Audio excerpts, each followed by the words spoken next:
Сәлем достар, сізбен бірге мен Қызыдар. Бүгін IKEA деген бір ойын тартып алдым.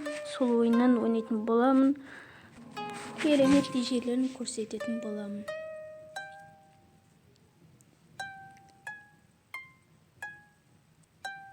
Ал басталық.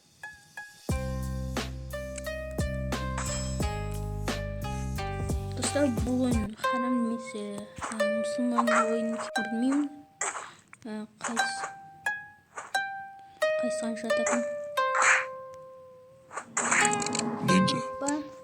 Біреуін ұттым.